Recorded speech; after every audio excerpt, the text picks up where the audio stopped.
नमस्कार, हिंदी टॉप देख रहे हैं आप। मैं हूं आपके साथ सर्वजीत जायसवाल। आज हम बात करने वाले एक ऐसे ग्लोबल प्रॉब्लम की जिसने पूरे वर्ल्ड के हेल्थ और एनवायरनमेंट पर गंभीर असर डाला है। जी, हम बात कर रहे हैं प्लास्टिक पॉल्यूशन की।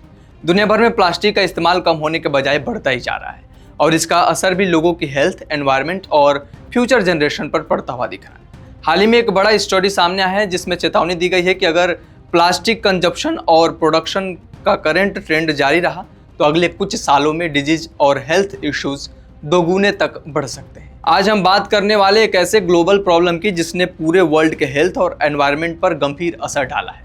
जी हाँ, हम बात कर रहे हैं प्लास्टिक पॉल्यूशन की। दुनिया भर में प्लास्टिक का इस्तेमाल कम होने के बजाय बढ़ता ही जा रहा है और इसका असर भी लोगों की हेल्थ, एनवायरनमेंट और फ्यूचर जनरेशन पर पड़ रहा है। हाल ही में एक स्टडी सामने आया है जिसमें चेतावनी दी गई है कि अगर प्लास्टिक कंजप्शन और प्रोडक्शन का करंट ट्रेंड जारी रहा तो अगले कुछ सालों में डिजीज और हेल्थ इश्यूज दोगुने तक बढ़ सकते हैं। आज द हेल्थ टॉप के इस एपिसोड में जानेंगे प्लास्टिक का पूरे लाइफ साइकिल में क्या असर होता है और इसे कैसे नियंत्रित किया जा सकता है। नमस्कार, द हिंदी टॉप देख रहे हैं आप। मैं हूं आपके साथ सर्वजीत जायसवाल। दरअसल रिसेंट स्टडी जो लैंसेट प्लेनेटरी हेल्थ जर्नल में पब्लिश हुई है उसमें बताया गया है कि प्लास्टिक प्रोडक्शन और डिस्पोजल से होने वाले इमिशन जैसे green houses gases, toxic chemicals का ह्यूमन हेल्थ पर काफ़ी गंभीर असर है। रिपोर्ट के अनुसार अगर प्लास्टिक सिस्टम से होने वाले इमिशन को कंट्रोल नहीं किया गया तो 2040 तक हेल्थ इश्यूज 2016 के कंपैरिजन में 2 गुना बढ़ सकते हैं। प्लास्टिक के लाइफ साइकिल में सबसे ज़्यादा नुकसान तय होता है जब raw material extraction, polymer production और वेस्ट डिस्पोजल होता है। रिसर्च टीम्स ने यह भी बताया कि प्लास्टिक का ग्लोबल प्रोडक्शन अगर 2100 तक पीक पर पहुंचा तो पहले से ओवरबर्डन्ड सिस्टम पर एनवायरमेंटल और हेल्थ का प्रेशर और बढ़ जाएगा।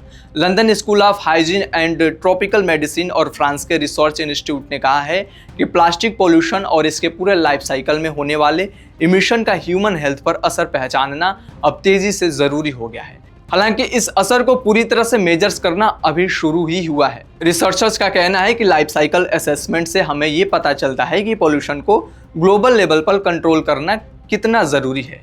इससे एनवायरनमेंट, इकोनॉमी और ह्यूमन हेल्थ में सस्टेनेबिलिटी बढ़ाने में मदद मिल सकती है। लेकिन प्लास्टिक के केमिकल कंपोजिशन और स्ट्रक्चर को पूरी तरह रिवील न करना पॉलिसी मेकिंग को लिमिटेड कर रहा है। प्लास्टिक लाइफ साइकिल स्टडी में देखा गया है कि raw material extraction, polymer production, uses, post use waste management, recycling, landfill और ओपन बर्निंग जैसे सभी स्टेजेस में ह्यूमन हेल्थ पर नुकसान होता है। इमिशंस के कारण air pollution, green house gases और टॉक्सिक केमिकल्स शरीर पर सीधे असर डालते हैं। स्टडी में रिसर्चर्स ने कहा है कि मॉडल एक फ्लेक्सिबल फ्रेमवर्क तैयार करता है जिसे नए डेटा और मेथड्स जोड़कर और प्रिसाइज बनाया जा सकता है। इससे प्लास्टिक अल्टरनेटिव्स और रिप्लेसमेंट्स के हेल्थ इम्पैक्ट्स की एक्यूरेसी इंप्रूव की जा सकती है। फ्रेमवर्क में यह भी पता चलता है कि प्राइमरी प्लास्टिक, जिसे वर्जिन प्लास्टिक भी कहा जाता है, प्रोडक्शन में हैवी रिडक्शन बहुत ज़रूरी है ताकि फ्यूचर में हार्मफुल इफेक्ट्स को कम किया जा सके। वैज्ञानिकों ने यह भी कहा है कि ग्लोबली कोऑर्डिनेटेड पॉलिसीज जो फुली लाइफ साइकिल विजन पर फोकस करे ह्यूमन हेल्थ की रक्षा के लिए क्रिटिकल है। इनके अनुसार global warming, air pollution, cancer और अदर हेल्थ रिस्क सबसे ज़्यादा नुकसान प्लास्टिक के इनिशियल प्रोडक्शन और ओपन बर्निंग की वजह से होता है।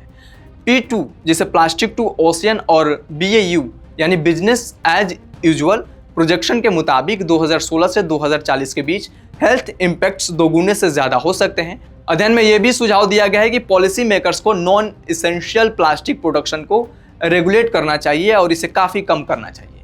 इसमें इमिशन और हेल्थ इम्पैक्ट्स को प्रभावित तरीके से कम किया जा सकेगा। इस ग्लोबल इश्यूज पर काम करने के लिए 175 से अधिक देशों ने ग्लोबल प्लास्टिक ट्रीटी बनाने पर सहमति जताई है। प्लास्टिक पोल्यूशन के कारण रेस्पिरेटरी इश्यूज के साथ कैंसर और अन्य क्रोनिकल इलनेसेस से भी बढ़ने की संभावना है। प्लास्टिक से होने वाले एनवायरमेंटल पोल्यूशन और एयर क्वालिटी पर भी सीधा असर पड़ रहा है। स्टडी में यह भी बताया गया है कि अगर लाइफ साइकिल इमिशंस को कंट्रोल किया गया तो डिजीज बर्डन और मोर्टालिटी रेट्स को काफ़ी कमी की जा सकती है। प्लास्टिक को हार्मफुल इम्पैक्ट सिर्फ ह्यूमन हेल्थ तक सीमित नहीं है। Marine life, wild life, ecosystem और फूड चेन भी इससे प्रभावित हो रहे हैं। रिसर्चर्स का कहना है कि ग्लोबल एक्शन की जरूरत है ताकि प्लास्टिक इमिशंस, ओवर प्रोडक्शंस और अननेसेसरी कंजप्शंस को रिड्यूस किया जा सके। प्लास्टिक अल्टरनेटिव जैसे रिसाइकल्ड पॉलीमर्स और इनोवेटिव मटेरियल्स पर फोकस करना जरूरी है। यही पॉलिसीज में upstream impact control, production limits, waste management और रिसाइकलिंग एफिशिएंसीज बढ़ाने की जरूरत है। यदि इस दिशा में ग्लोबल कोऑर्डिनेशन हो तो 2040 तक प्रेडिक्टेड हेल्थ रिस्क को बहुत हद तक रिड्यूस किया जा सकता है।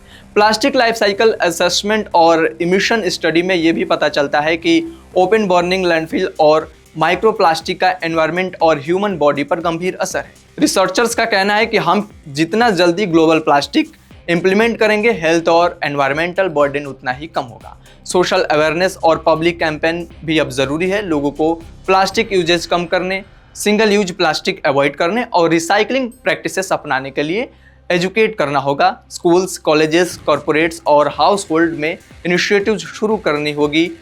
प्लास्टिक पोल्यूशन और हेल्थ लिंक को पब्लिक अवेयरनेस कैंपेन के जरिए हाईलाइट किया जा सकता है। तो ये थी हमारी प्लास्टिक कंजप्शन और प्लास्टिक से होने वाली डिजीज को लेकर पूरी रिपोर्ट। आपकी इस खबर पर क्या राय है, कमेंट सेक्शन में जरूर बताएं और द हिंदी टॉक को सब्सक्राइब करने के साथ हमारे बाकी प्लेटफॉर्म एक्स, फेसबुक और इंस्टा को फॉलो करना ना भूलें।